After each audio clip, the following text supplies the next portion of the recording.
How could you make 650 horsepower out of a 6.2 liter twin turbo V8 better? Make it standard with a manual transmission. All that and much more on this Blackwing video.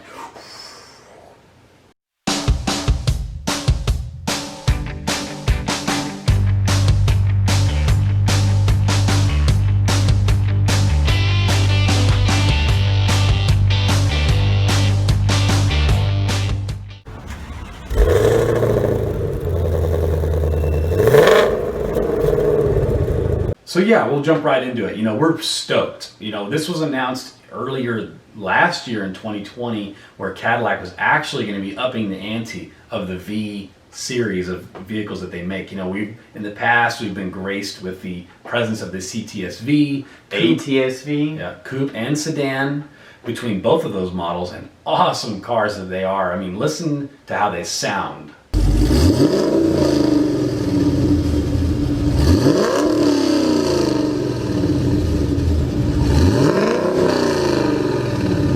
Now, that has been carried over into the newer models as we've already been teased with a little bit of exhaust notes of the newer one.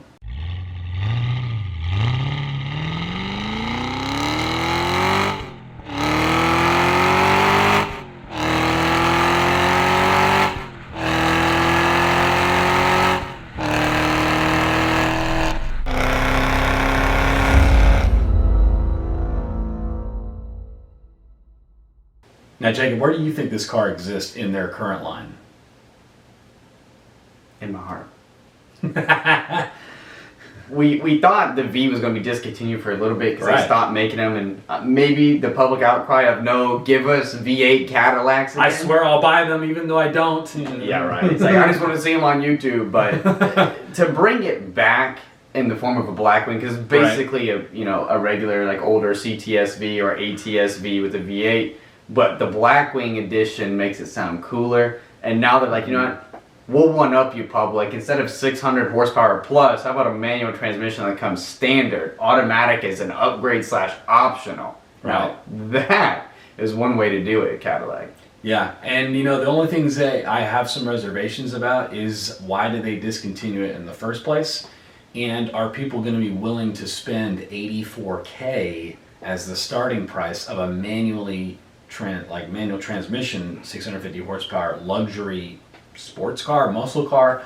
It's kind of tough at this point. Similarly, it's hard to describe the Mercedes C63 AMG S. It's another one where you're like, this thing sounds mean as hell, but doesn't come with a manual transmission. But either way, it's another car where you're like, I don't want to call this a luxury car. I don't want to call this technically a muscle car because it's a Mercedes, but as we've called it, it's a Mercedes Corvette. And so in this instance, I think you could almost put this into the same realm as how crazy GM is getting as the mid-engine Corvette. I think the CT, the Blackwing, I think this is a step up. Yeah, they're definitely getting pretty crazy in the performance aspect of the market. And like you're saying, you want to get as niche as you can with a vehicle. This is the way to do it. You're like, luxury vehicle, $80,000 plus starting out, V8, twin turbo, the old one's supercharged, and you're like, dude. And manual transmission. This is very niche right here. I think I could actually count on my hand, maybe not even of the people I personally know that could afford the car, want the car, and actually drive the car. I think it's a very, very niche, as Jacob said. But that does not mean that we hate on this car. This is a badass car. And like we've talked about in other videos, we have to be up there as consumers. The people out there, that have the $84K to spend, please go tell them it was a good idea, because we are actually expecting this vehicle to be hitting dealerships at some point, even a reveal here pretty soon. Is that right, Jacob? Yeah, the reveal is supposed to happen February 1st at 7 p.m. Eastern time. So count your time zone out from there. It's 6 p.m. Central if you're in Texas with us, but we won't send you a calendar invite, but be on the lookout for that from GM.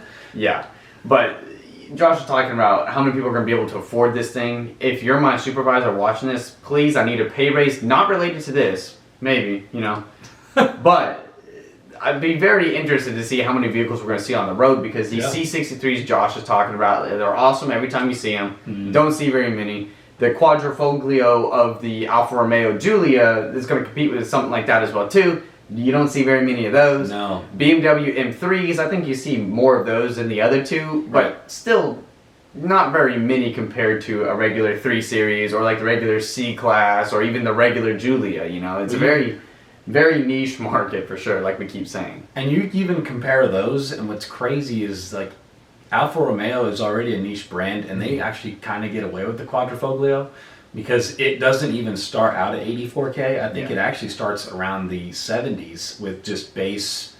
I mean, it's still really nice features, but like it's its base situation versus how nice the quadrifoglio can actually get with, you know, packages and luxury features like that. But to each his own. I do think this car does show a good sign of things to come when it comes for GM, the car market. I think, you know, we got to this point where we thought it was going to be SUV dictatorship being run across the car market, where we see sedans, you know, fewer and fewer of them being sold. You know, Jacob brings up the M3 and those cars. I think that one still has a good cult following. It is sort of holding, you know, that edge for us and keeping the, you know, the dream alive with cool cars out there. But I think the fact that it has a manual transmission, the only other car I can think of in that caliber that would still offer manual is like a higher end 911. And with those, you're going to be spending at least, you know, they started about 90, but I think even with that power, I think you're pushing around 120, 150. Yeah, you're over definitely what Cadillac, the Blackwing is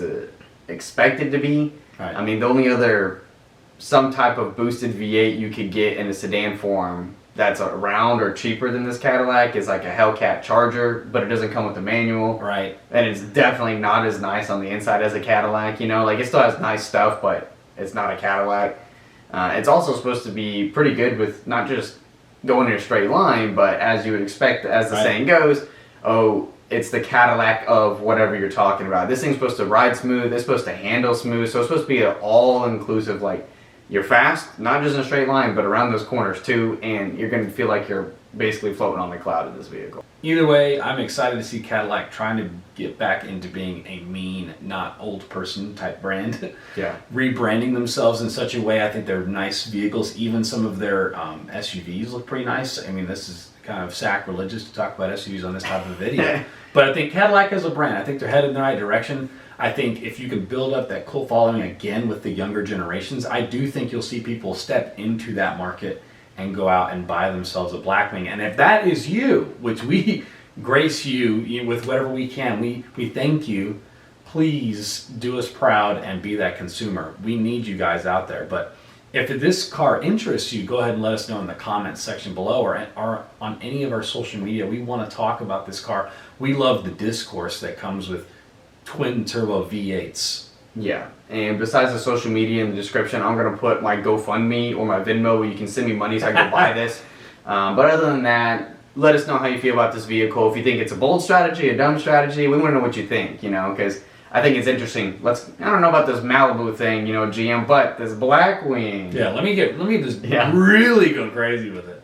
Yeah, so we're excited for it. We want to see what y'all think about it. Let us know in the comments, social media below. But that'll wrap up this episode with Gulf Coast Gearheads.